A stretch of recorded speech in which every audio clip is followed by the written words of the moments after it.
Hi, I'm Rita Fischel. I designed this pattern, Curvilicious, using the Creative Grids corner-to-corner strip ruler, CGRSRC3. This is some teaching and demonstration techniques using this ruler. A lot of people are afraid of the curves, especially piecing them and cutting them when they're doing things by machine. And this ruler has made this pattern extremely simple. First of all, everything that's done on the inside of the fabric, on the inside of the pattern, is done with 3.5-inch strips, and the ruler cuts everything you need for the actual pieced part of the pattern. When you lay the ruler on your fabric, you can see that this side of the ruler is a 3.5-inch measure, and so you're going to cut all of your strips from that measure. The instructions that come with the ruler suggest that you use the small 28mm rotary cutter. I personally like to use the 45. I haven't had any problems doing any of the cutting on the curves with the 45, and I like to cut through a lot of layers at one time. So I'll show you how how we cut these.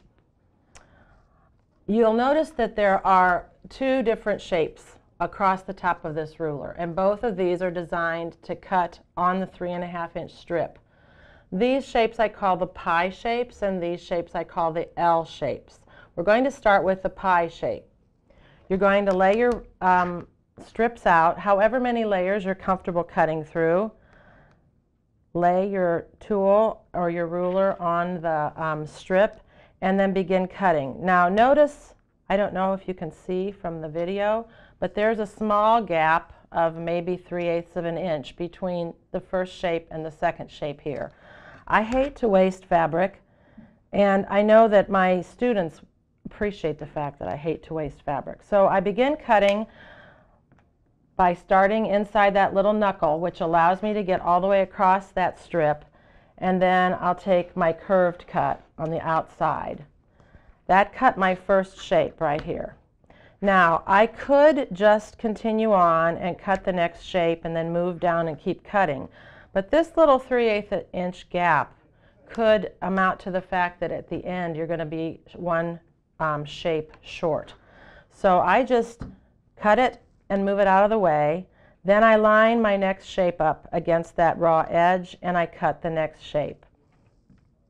The reason I move that first shape after I've cut it is because it's very easy to overcut, and you'll catch yourself cut. If I had left this here and I move my ruler, you can see where that lines up, and it would be very easy for me to cross right over to the first shape that I cut. So I just pick it up, get it out of the way each time, and then I continue cutting the same shape all the way across the strip. After I do all of my pie shapes, then I'm ready to cut my L shapes. That's these other two.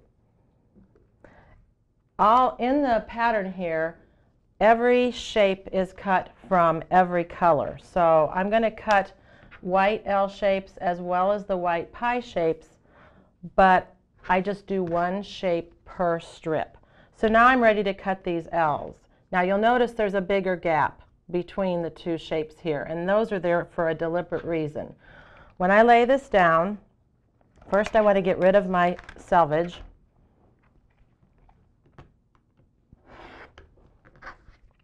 So I'm going to start now with a nice straight edge. I line that straight edge up with the back end of my pie or my shape A on here. The way the ruler was originally designed and planned was so that you could cut your L and cut your L, move the ruler, and continue cutting all the way down. Then when you're done, you go back before you pick anything up and you lay the ruler down on the opposite side, and you'll see that that little finger from the L comes right down into the gap that was left previously. After making hundreds of these little pieces, I've found that it's easiest if I just lay it on here and give myself a cut up the side of both L's. I've got myself two little rectangles. I move on down the strip. Again, I'm lining it up with the edge of that shape A, and I'm going to cut more rectangles, and I'm going to do that all the way across my entire row. Now for speed, this is what I found works the best. I pile them up.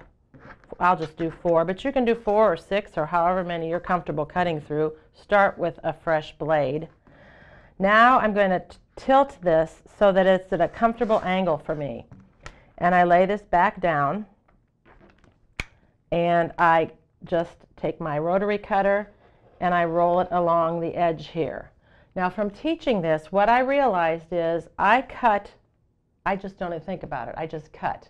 And so my students started doing this, and they were cutting, and they have this concept that the only way you can cut with the rotary cutter is by pushing it forward. And what was happening is they were pushing it forward and cutting off this little extra piece of fabric, and that was wasting a piece. So as I watched them, I observed that if you come around with your rotary cutter and you get to the end, before you push it any farther, just have your students rock up like ice skates on the tip of that rotary blade. And then to cut the remaining part, do the same thing, just kind of rock. That leaves you with no little hairs, and you didn't damage the rest of your fabric. You had a little more control of your blade. Now I have this piece that I cut away here. I'm going to turn that around, and I'm going to cut that same shape all over again. So you can see that really there's very little waste with this method. This little leaf shape is really all I have. And I think it would be fun if you would use a fusible on the back of these leaf shapes, and you could do something in your borders, or you could do a free-form applique type thing on the backing of your quilt. It does not have to be a waste. Now we've got our pie shapes and our L shapes. When you look at the ruler, your first inclination is you're going to be sewing 1/4 inch seam allowances. Actually, if you don't sew a 1/4 inch seam allowance, go for an 1/8 of an inch seam allowance. It has 2 effects. The first thing is when your student is sewing their 2 shapes together, they're going to be less stressed about keeping a terribly accurate 1/4 inch seam allowance, and they'll sew a little faster. And when you can sew a seam a little bit faster, you have a smoother look. And second of all, your block is going to become a little bit oversized, which then gives you the benefit of going back and squaring it up. Now the trick to having your students sewing it is your L shape is always lower. It's against the presser feet. I'm sorry, it's against the feed dogs. The pie shape is always on the top under the presser foot. When they start to sew, you don't want them to just put their pieces together. You want them to put the pieces together so that they're straight across the top. And then as they sew, they're going to end up straight across the bottom at the end. And that gives them a nice finished block. You'll notice that it's smaller than a 1/4 inch seam allowance. It's probably closer to an 1/8 of an inch. I always press all of the seams towards that pie shape. They'll go equally comfortably either way, but if you push them towards the L shape, you're going to interfere with your seams as you put your little blocks together.